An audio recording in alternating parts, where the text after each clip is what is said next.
All right, we're gonna shoot a product review for you today. It's on the Red Box Smoker. There's so much out there, but I don't wanna make you wait. So let's get started.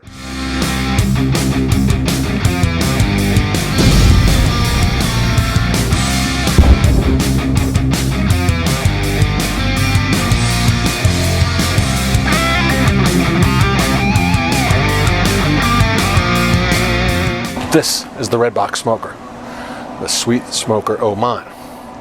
Lambert's Sweet Smoker O' Mine. This was designed, it was actually a backwoods smoker that Mark Lambert is a direct wholesaler for backwoods smokers. He saw this design and backwoods wasn't really doing anything with it. He bought the design for him, tweaked it, and turned it into a little Red Box smoker that's perfect for families and friends and stuff. And it's a water cooker, reverse flow, insulated. It's about 75 pounds, so you can take it with you tailgating. It's just so cool, you know. I might have something special for you. Rather than me sitting here telling you about it, let's talk to the man himself. Got to do a little magic here. Since I can't trust you to close your eyes, I'm going to do it for you. Magic. We're here. Hey, you can see my shirt. It's pretty cool. I'm going to walk around back. A lot of you have gone to Lowe's, and you've seen this at the beginning of the video, and you'll see this lovely little Mr. Pig with the hat on. Sweet rub of mine. There's a lot of different brands of that. We can go into that later. But a lot of you don't know the man behind the label. Here he is, Mr. Mark Lambert. How you doing, Mark? Hi, thanks for having me, We man. can do this now with social distancing. Yeah, we won't mess up gloves anyway. We're going to see on this Red Box review, we're going to show you what you can do with it. Tell us a little bit about the Red Box and anything you want to throw in. Man, the Red Box really came about when backwoods smokers, years and years ago, I've been a backwoods dealer since 2003, and their smallest unit, which is the very first one that they ever came out with, was their patio unit. Okay. It's the little small units, the very first one they designed. After a while, I started doing some research and trying to find some other manufacturers to make that size, that smaller unit, to make it more efficient to manufacture, which in turn makes it a much less expensive unit. We changed the color to red. Just wanted to be different. It's the only reason. Isn't that your team colors, kind of? Yeah, kind of. So we changed the color to red, and we made a few efficiency changes to make it more efficient to manufacture. Took some cuts and seams out, made bigger pieces, and really made it, improved it. We made the inside out of stainless steel, so it have longer life. We powder coated it. We put a vent in the door so you could adjust the draft and the flow. A little toggle up front on the door. We essentially packaged it for retail sale so that when you order one, you don't have to build a little crate around it and put padding around it. Essentially, it's packed like a stereo receiver. So when you get it, all we have to do when you order it is put a label on it. It weighs 75 pounds shipping weight, and we can ship it anywhere in the country for less than 60 bucks. So that was the whole idea. We wanted to make it accessible to everyone. We wanted to make it shippable. We wanted to make it affordable. Okay. And that's what we did with the Red Box. And until we started really trying to promote it, we didn't know how many different things you could do on it and how versatile it was. We didn't know really how good it actually worked because we didn't spend the time cooking on a little small unit. We cook on a lot of big cookers. We do competitions and we cook volume when we cook for disaster relief. So we cook on big cookers, and the big cookers are cool. Yeah. But at the end of the day, most people only need this little unit. They only need to cook a couple slabs of ribs, or a pork butt, or a brisket, or a chicken. And that's what this is designed for, that you can take it with you to camp or RVing or camping. And for the backyard, it's a small unit that packs a lot of punch and has all of the same features that the high-end competition backwoods smokers do. So the Red Box we found is really versatile, and one of my favorite things to cook on a regular basis is herb roasted chicken. Herb roasted chicken. And that's what we're going to do today. So as far as seasoning this bird, the easiest way I found is just to take a really good high quality olive oil. This is from the Robust Olive, and it's butter infused or butter flavored. And we'll come through here and just put a little olive oil on it. And this just helps expedite the browning of the skin. I noticed you dried that skin off first. Now, why is that? Well, when you put anything with a wet skin, if you will, into a smoker, all of the smoke particles stick to the surface of whatever's wet. So a wet surface will attract smoke particles. What we don't want bitter flavor, we don't want a dark color, and that's what you'll get if you put the wet bird in there. However, if you dry the skin and you apply a little oil, what you'll wind up is a golden brown skin and a more crispy and more delicious skin that you want to eat rather than push to the side. It's what they call bite through skin. Yeah. That's what I struggled with that when I first started. So and I want to bite the skin. I don't want it. Yeah. I want it to be tasty. So we're just going to put a little oil on here, and olive oil of your choice. I found that high quality cold pressed California olive oil is the best flavor. You can do all kinds of different crazy stuff. You know, if all you have is salt, pepper, onion, garlic, that's all you really have to have for this bird. We like to use our sweet rub of mine, our roasted garlic flavor. It works great with spatchcock chicken. It works great with fish. Those are my two favorite things to use it for. It's also really good on roast pork, but that's another video. So we're gonna go in here and just put a light coat. And this is gonna be the side that goes down in the red box. Okay. And then we will go flip her over, and we're gonna put a nice little coat on this side. This makes the skin tasty. So what we're gonna do now is we're gonna take our shears onto the next project, and we're gonna run out to the herb garden. We're gonna clip us some herbs to use in our herb roasted spatchcock chicken.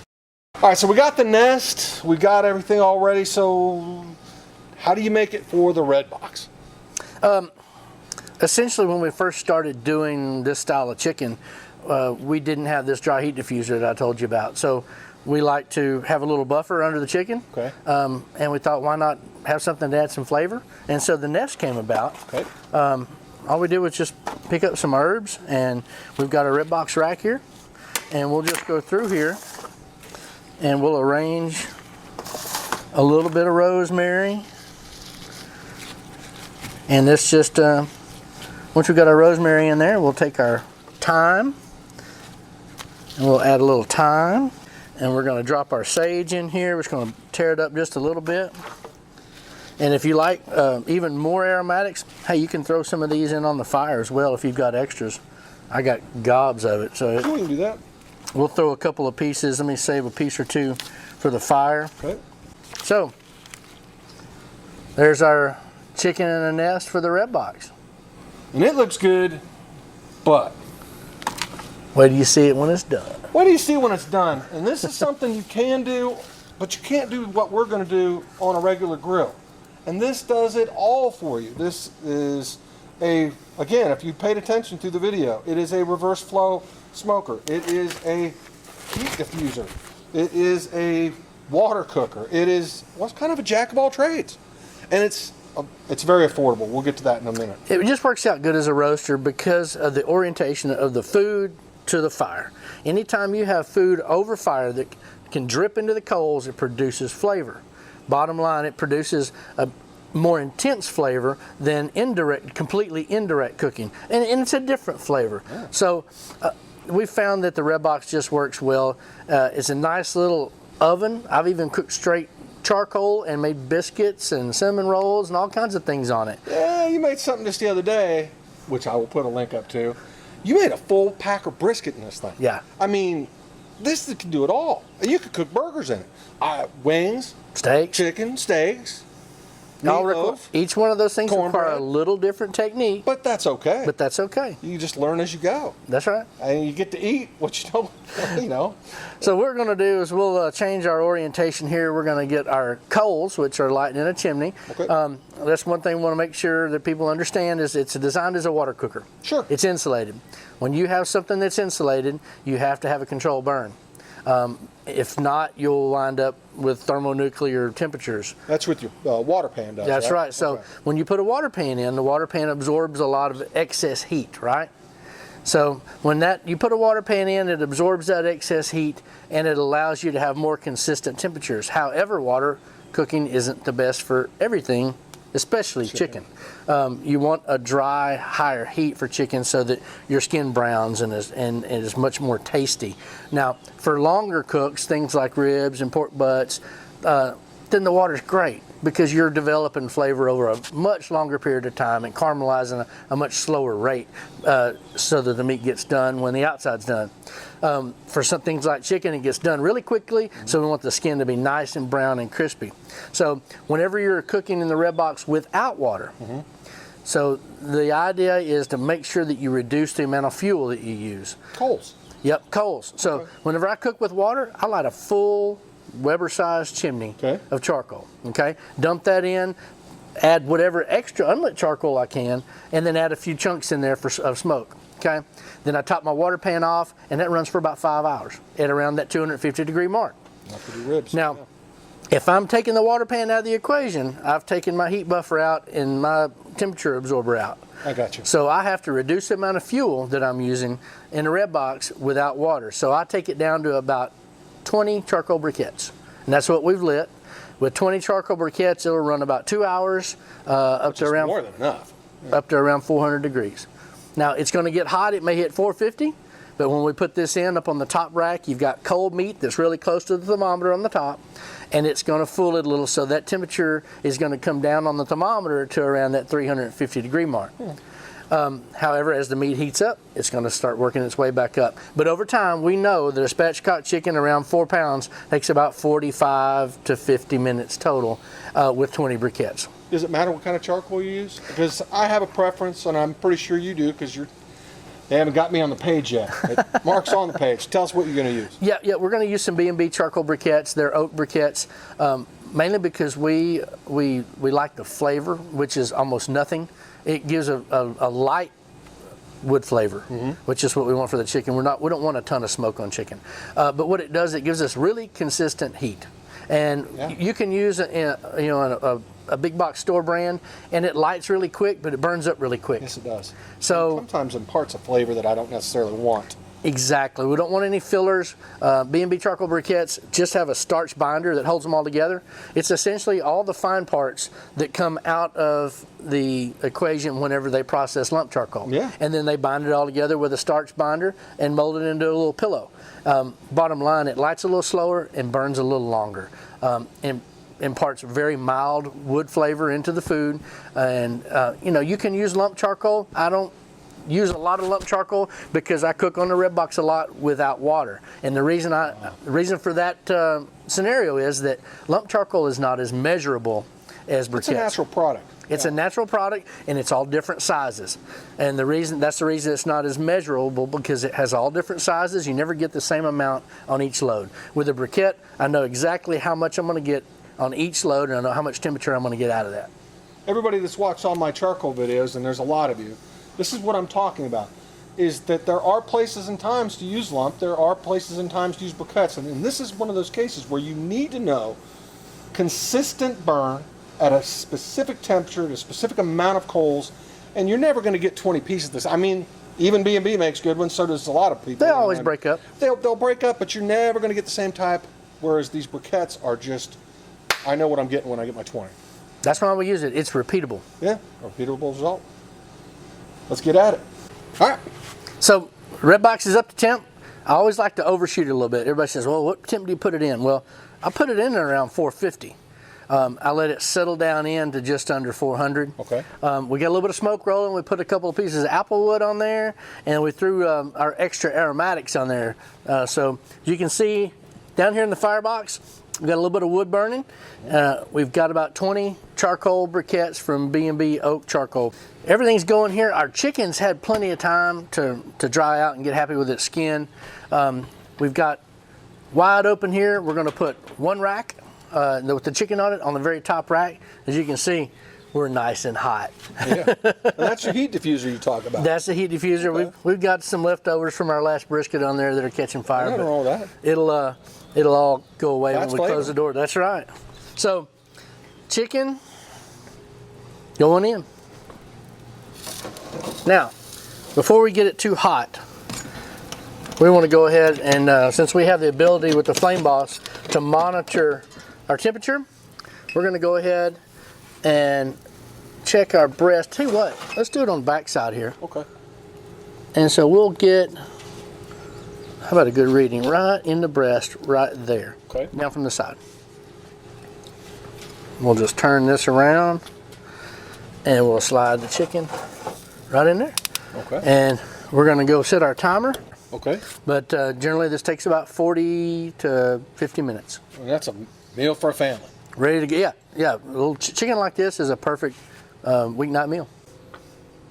And this thing is just able to do all this because it's kind of a jack of all trades. Mm-hmm. Okay. So whenever we cook something with a good edible skin like chicken, we always cook dry and cook at a higher temperature. We cook pork and ribs, something that takes a long time to develop the flavor and to get it tender. Then we put the water pan in and cook at a lower temperature. If I'm cooking steaks, I put the steaks on the top rack just like I did that with a probe in it. But I only use like 4 or 5 briquettes. And I get this cooker on up to 100, 120 degrees and put a couple little slivers of wood chip on there just for a light little bit of smoke. And I cook that steak till it hits about 100 degrees or so. And then I light me a whole charcoal chimney full of charcoal briquettes. And when it hits that temperature, I pull the firebox out, leave the steak in it, dump my briquettes into the firebox, and take my grill grates, which I've got a set of grill grates Made for this. made just for the red box. Well, they'll do that for you, right? I mean. Oh yeah, they'll cut them whatever size you want. But I lay these in there while it's heating up, so they're preheated. And then whenever my briquettes are hot and ready, I dump them into the firebox, set them off to the side, and I set my grill grates right over the top, pull that steak out, get it ready, add a little bit of olive oil, and I burn it off right over the coals on the firebox. And with 4 turns at about a minute and a half a turn, it's perfect, 130 like degrees. I mean, you're literally reverse searing. It's a reverse sear. Okay. It's just a real easy way to do it in the red box. If you're paying attention at home and you're trying to figure out, well, you don't need to buy a smoker. You're not just buying a smoker. You're buying a smoker, a steak cooker, a reverse flow water cooker. You're buying a indirect heat or direct heat, I guess, if it's how much you want to open and close the thing for chicken, wings. Yes, it says sweet smoker of mine, but it's yours. It's yours. When you get it, it's yours. You can say it's mine. You can do anything you want with it. So if you like cold smoking. No way. If you want to cold smoke, you can cold smoke and your salmon. You can cure salmon and cold smoke it. One of our favorite things is cold smoking cheese. Cheese, yeah. So you pull the firebox completely out and you get you either an amazing tube or an amazing tray. Okay. And you just light one end of it and drop it in there and you're cold smoke. Well, we'll let this baby cook and we'll just a little bit. All right, chicken's hit temp. That's big words. Temperature. And we're going to pull it off the red box. And that's every time. That's generally right where it's at. Ooh, look at that joker. Look at that joker. Look at that skin. It's so tight, and you can see it starting to break up a little bit here. Yes. It's nice and brown. You can't smell it, but let me tell you. Flavorful. Well, It's good stuff. let's get at it. Move on over to the eating spot. There you go. All right. What you got? Man, this chicken came off, and let me tell you, as you can tell, the skin is nice and crispy. So what we're going to do is we'll lift up, and we're going to remove some of this. We're going to probably add a little bit of it back. We're going to remove, oh, we got just about the right amount on there. Real simple, this is where it ad lib. You can do pretty much however you want to do it. If you like Alabama white sauce, GTS. Alabama white sauce, everybody's got their own recipe, and there's not a bad one. No. One of my favorite ones to change it up a little bit is to remove the lemon and add lime, and take the horseradish out. And sometimes I like to add a little bit of chopped core of cabbage for that same flavor. Yeah. If you don't want to go that route, you can add some green onions or scallions. You can add some cilantro and the lime, and you can take it down the Mexican road and add even a little chili pepper. Okay. So a little serrano chili, that works really well. Hey, at the end of the day, it's good as it is. Mm-hmm. But you can make it sweet, you can make it savory, you can make it Asian, you can make it Mexican. At this point, you can do whatever you want to with it. It's good chicken already. And hey, you can just add some brown gravy, mashed potatoes, and green beans in this country style. So There you go. It's a simple chicken recipe that just works. And I highly recommend that we just try it before you even add anything to it. And this really is because the red box is a versatile smoker that you use to get this. So you're getting the smoke on the chicken, you're getting the chicken done right. You get it, and it was easy. I mean, I'm not going to show you all of it because you all going to go ahead and buy you one, but and I'm going to get this so I have some redundancy. So if they wanted to order a red box smoker before you cut it up, where would they go? Sweet Swine of Mine Distributing, it's ssomd.com. ssomd.com. In the top right, there's a little magnifying glass. Just type in red box right there, and it'll bring up everything related to the red box. ssomd.com. I'll put it on there. That's right. So the way you separate this, once it's done, at this point, oh, look at the juice in that right there. Cutting away the We're just going to take the leg thigh quarters there. And then we'll go in here and it has a nice savory smell. Yes, it does. We're going to get in here and we're going to find the joint for the wing. Right. And we'll remove that. Same thing on this one. Find that joint. Pop. We're going to pull those off and then we'll separate our two sides of the breast. That's the cooker. I mean, because we really didn't do anything to it. Just cooked it right, yeah. Just good conditions. You'll have bite through skin and it's still juicy. It's possible. You can do this at home. We're going to make this where there's some good bites for everybody that's here. Yeah, y'all can't see this on camera, but people have started to show up. So we're going to keep it simple. We'll start off with just this breast portion with a little lime juice.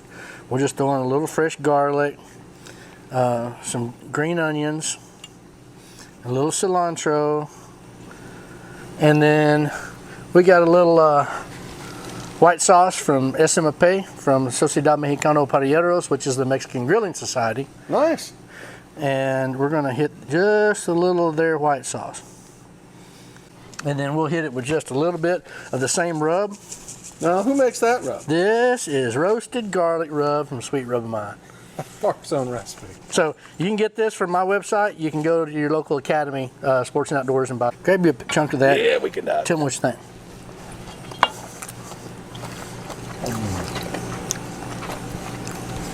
The acid from the lime. Refreshing, isn't it? Just bite through. Little piece of cilantro on the end. That's good chicken. It's That good was easy. chicken. Very easy. You can make this at home. But I would recommend that you try this in your oven. You'll get good chicken, but you won't get bite through skin. Everybody always says, my chicken's rubbery. Or you cook it on the grill, and my chicken's burnt. This allows you to do that, and then you can turn right around the next day and make you some ribs. And make you some wings. Well, I've given you the information you need to know. Yes, you could cook chicken on it, but you could cook bacon, you could cook ribs, you could cook steak, you could cook vegetables, you could smoke cheese, you could do everything with it. Go to ssomd.com, click on the magnifying glass, red box, and get you one of these smokers. We'll see you all next time. And thank you again for having us today. Appreciate it, brother. Really do. Really, it means Always a lot fun. to us. So, and you can make this at home.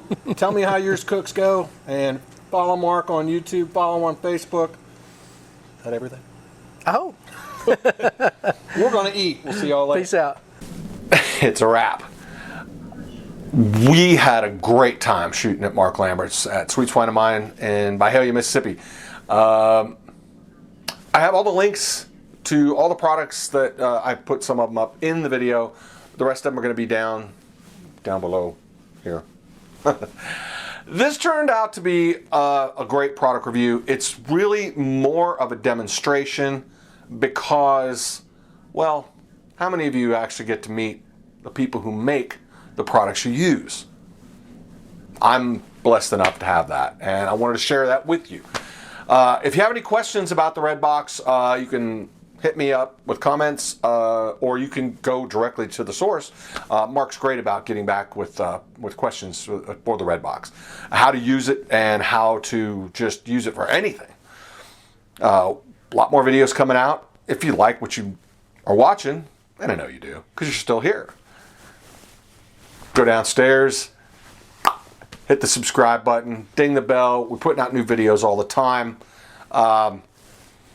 We look forward to your comments. A lot of great videos coming out. I've already got one shot. We shot it with Mark that day, which is an Operation Barbecue Relief recipe book. And he did one of the recipes that he contributed, and it was phenomenal. And you can make it at home. On the Redbox, we didn't do this one on the Redbox, but you can use the Redbox for it. So, stay tuned, and we'll keep putting out videos. You keep watching them. We'll see you later.